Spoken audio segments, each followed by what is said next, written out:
At first glance, Feeding Our Future sounded like exactly the kind of nonprofit America needed during the chaos of COVID-19. Schools were closed, families were struggling, children were hungry, and federal nutrition programs were expanded to help communities respond quickly. Into that emergency stepped a Minnesota nonprofit with a mission that seemed impossible to criticize: Feed Children. The name itself was soft, hopeful, almost glowing. Feeding Our Future sounded like a promise. But behind that name, federal prosecutors later described one of the largest pandemic-era fraud schemes in the United States.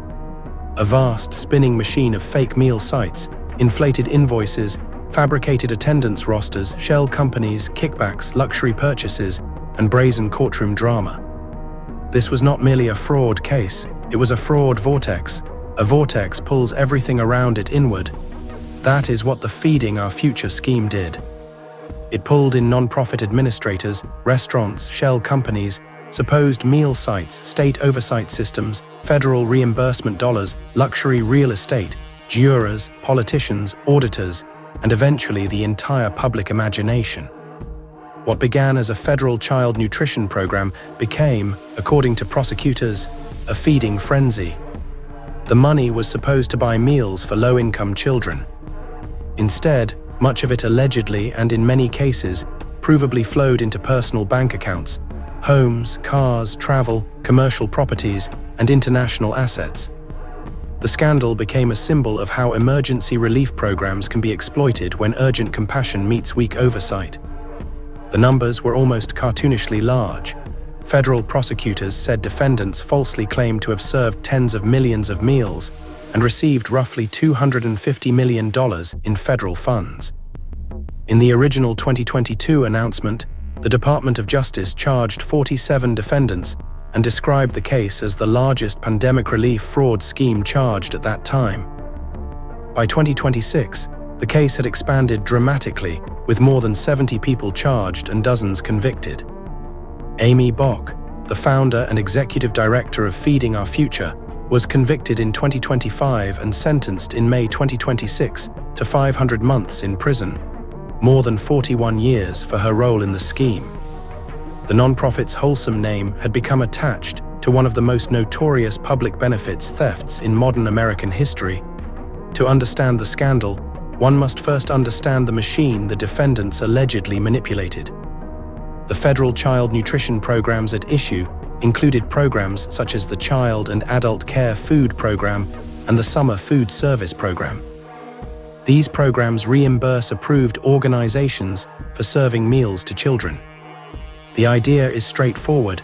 A sponsor works with feeding sites. Those sites serve meals, meal counts are documented, claims are submitted, and the government reimburses the cost. In normal times, this system has rules, paperwork, monitoring, and site reviews. During COVID-19, however, the system was loosened to meet a real emergency. That emergency was not imaginary. Across the country, school closures disrupted the daily food routines of millions of children. For many students, school breakfast and lunch are not extras, they are essential. Congress and federal agencies expanded flexibility so food could reach children even when traditional school cafeterias were unavailable. But flexibility is a double-edged sword. It can speed help to families, but it can also lower the guardrails that keep fraudsters from treating public money like an unlocked ATM. Feeding Our Future functioned as a sponsor. In that role, it helped enroll and oversee meal sites that sought reimbursement. Prosecutors said the organization and its network rapidly expanded, sponsoring hundreds of sites across Minnesota. In theory, this expansion meant more children fed. In reality, federal authorities said many sites were created or used as fronts. Some claimed to serve thousands of meals per day almost immediately after forming. Some allegedly produced false meal count sheets, fake invoices, and fabricated rosters of children. In one especially absurd detail from the Department of Justice, fake rosters allegedly used names from an online random name generator, while some records used formulas to assign random ages to supposed children. The bureaucracy demanded paperwork, so the fraud vortex produced paperwork. Not truth, paperwork. The Feeding Our Future scheme, as described by prosecutors, had a grimly simple recipe. First, create or recruit entities that could pose as meal distribution sites. Second, submit claims saying those sites served large numbers of meals to children. Third, support those claims with fake invoices, meal count sheets, and attendance records. Fourth, receive federal reimbursement through the sponsor structure. Fifth, move the money through shell companies, consulting arrangements, kickbacks, and personal accounts. Finally, spend the proceeds on the lifestyle items that often appear in major fraud cases: real estate, luxury vehicles, jewelry, international travel, and commercial property. In a normal fraud, the lie is hidden in a corner. In the Feeding Our Future case, the alleged lie was industrialized. Prosecutors said some meal sites claimed breathtakingly consistent numbers, the kind of numbers that should make an auditor's eyebrow rise like a garage door. Real children miss meals. Real attendance fluctuates. Real food distribution has weather, illness, transportation problems, staffing issues, holidays, and human unpredictability. But fraudulent spreadsheets can be perfectly obedient. They can claim thousands of meals every day with no sick days, no absences, and no messy reality. That is what made the scandal feel like both a financial crime and a paperwork satire. The defendants allegedly did not need to build a secret underground vault or hack a federal database. They needed forms, invoices, sponsor approvals, bank accounts, and enough institutional fog to keep the money moving. It was a buffet of bureaucratic weaknesses. Every false roster was a plate. Every fake invoice was a napkin. Every shell company was a serving tray. And at the center was the great moral inversion. A program meant to feed hungry children was allegedly transformed into a wealth-building engine for adults. Every major fraud case eventually asks two questions: who stole the money and who failed to stop them? The first question belongs to prosecutors. The second belongs to auditors, legislators, journalists, and the public. In June 2024, Minnesota's Office of the Legislative Auditor released a special review of the Minnesota Department of Education's oversight of Feeding Our Future. The report's conclusion was blunt. The department's inadequate oversight created opportunities for fraud. It found that the department failed to act on warning signs known before the pandemic and before the alleged fraud began, did not effectively exercise its authority to hold Feeding Our Future accountable, and was not prepared to respond to the problems it encountered. The audit did not say state employees committed the fraud. That distinction matters. The alleged and convicted fraudsters were the people who created false claims, laundered money, paid or accepted bribes, and stole funds. But the audit argued that Minnesota's oversight structure was too weak, too hesitant, or too ineffective at key moments. According to the auditor's summary, the Minnesota Department of Education received at least 30 complaints involving Feeding Our Future or its sites between June 2018 and December 2021. The review criticized complaint investigation practices and said the department sometimes asked Feeding Our Future to investigate complaints about itself. That is like asking a fox to conduct a security review of the henhouse and then accepting a report titled, "No chickens missing, please continue deliveries." The Minnesota Department of Education disputed the auditor's characterization. Commissioner Willie Jett said the department met applicable standards, made effective referrals to law enforcement, and had implemented reforms, including an Office of Inspector General and additional oversight measures. This disagreement is part of the larger public argument over the scandal.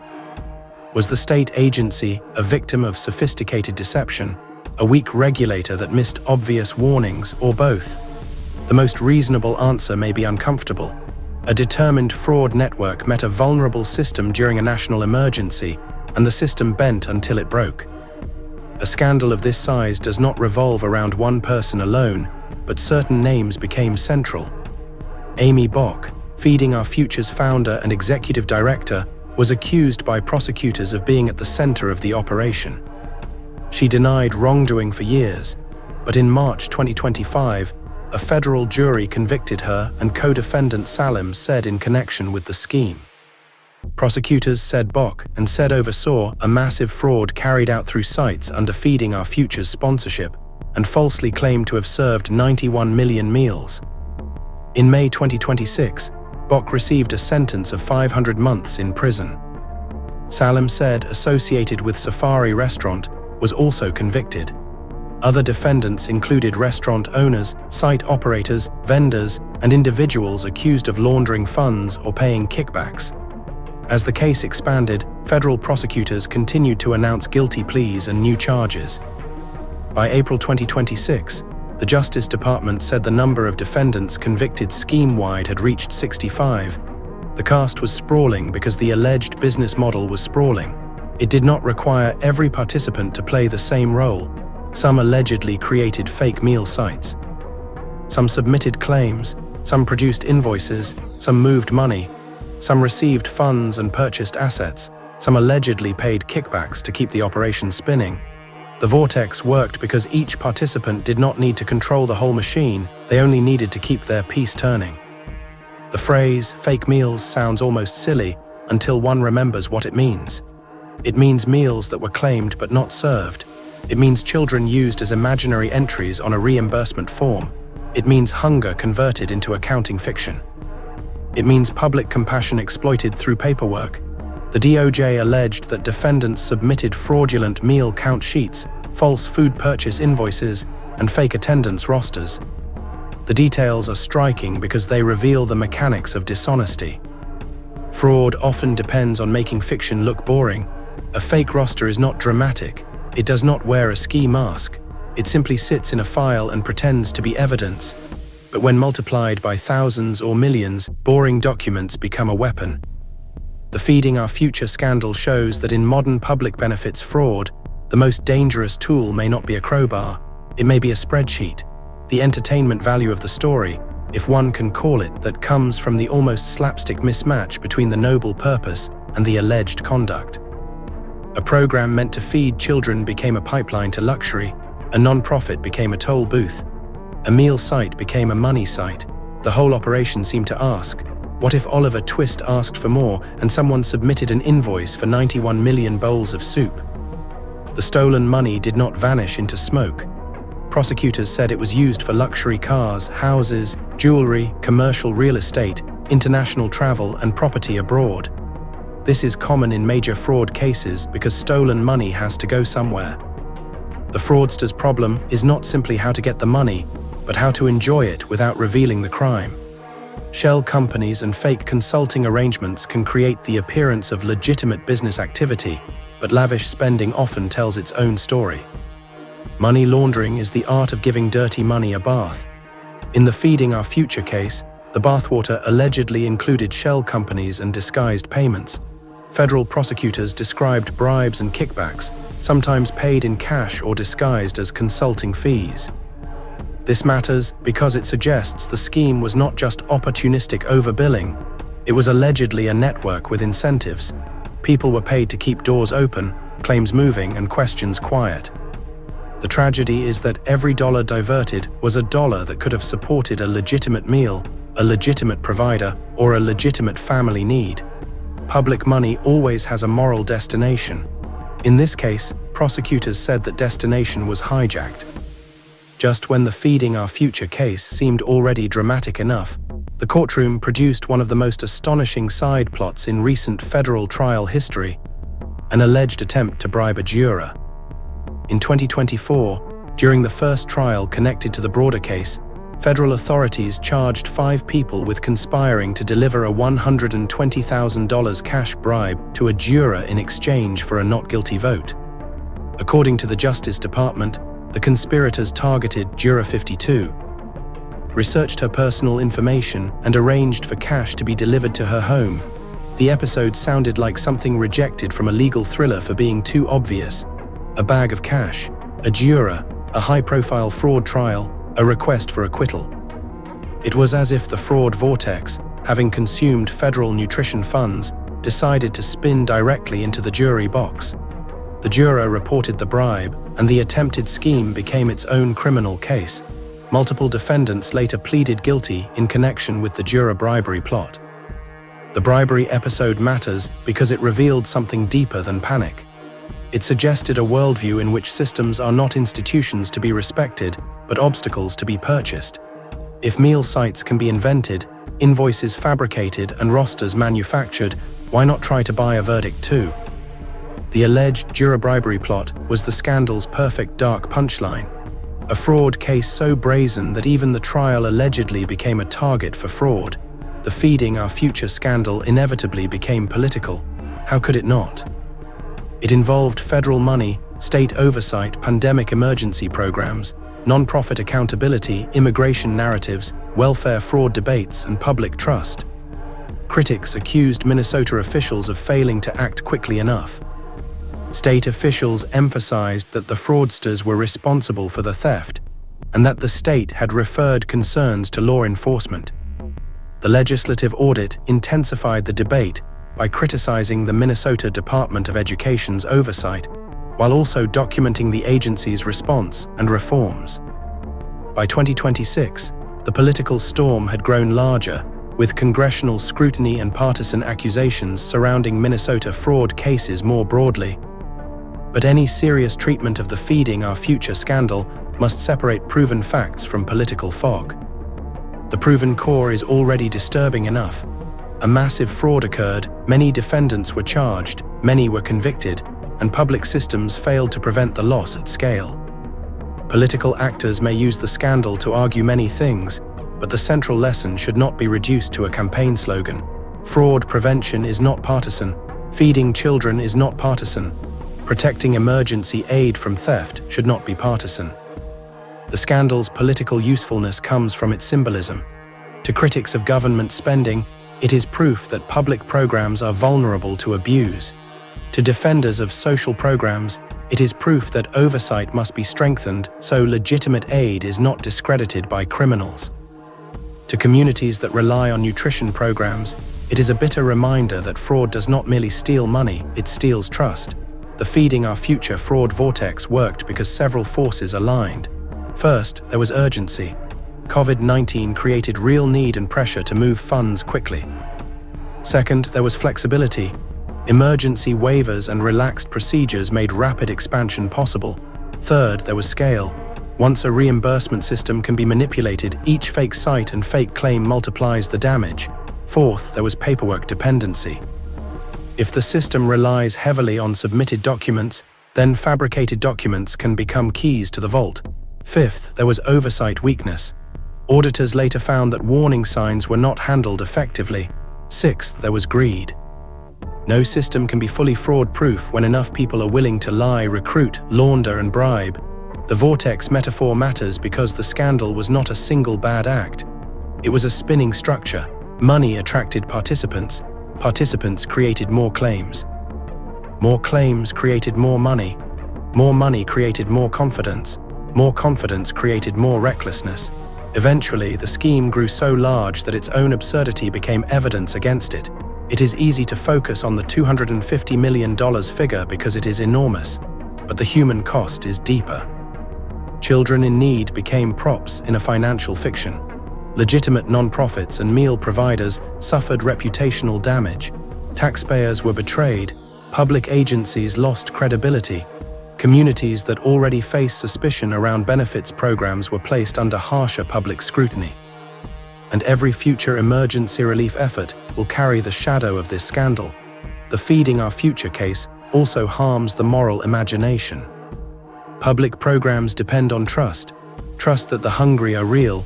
Trust that providers are honest, trust that agencies are watching, trust that emergency aid will not become a jackpot for opportunists. When that trust is shattered, the next child in need may face more paperwork, slower help, and greater suspicion because someone before them turned compassion into a con. The first lesson is that speed and oversight must be designed together. Emergency aid cannot move at the speed of molasses, but neither can it move with no brakes. The second lesson is that data anomalies matter. Meal counts that are too large, too consistent, or too sudden should trigger immediate review. The third lesson is that sponsors should not be allowed to police themselves when complaints involve their own conduct. Independent fact-finding is essential. The fourth lesson is that shell company networks and related party transactions deserve aggressive scrutiny. The fifth lesson is that fraud prevention should be treated as a service to the needy, not as hostility toward them. The final lesson is moral. A society should feed children. It should do so generously, efficiently, and without shame. But generosity without accountability is not compassion. It is vulnerability. The Feeding Our Future scandal did not prove that child nutrition programs are bad. It proved that good programs can be looted when oversight collapses and greed learns the language of charity. Feeding Our Future is now one of the most ironic names in American fraud history. The future it claimed to feed was robbed. The meals it claimed to serve became phantom meals. The children on the forms became, in many cases, paper ghosts. The scandal will be remembered not only for its size, but for its symbolism. A pandemic, a program of mercy, a non-profit with a noble name, and a network of actors who allegedly saw a national emergency as a personal business opportunity.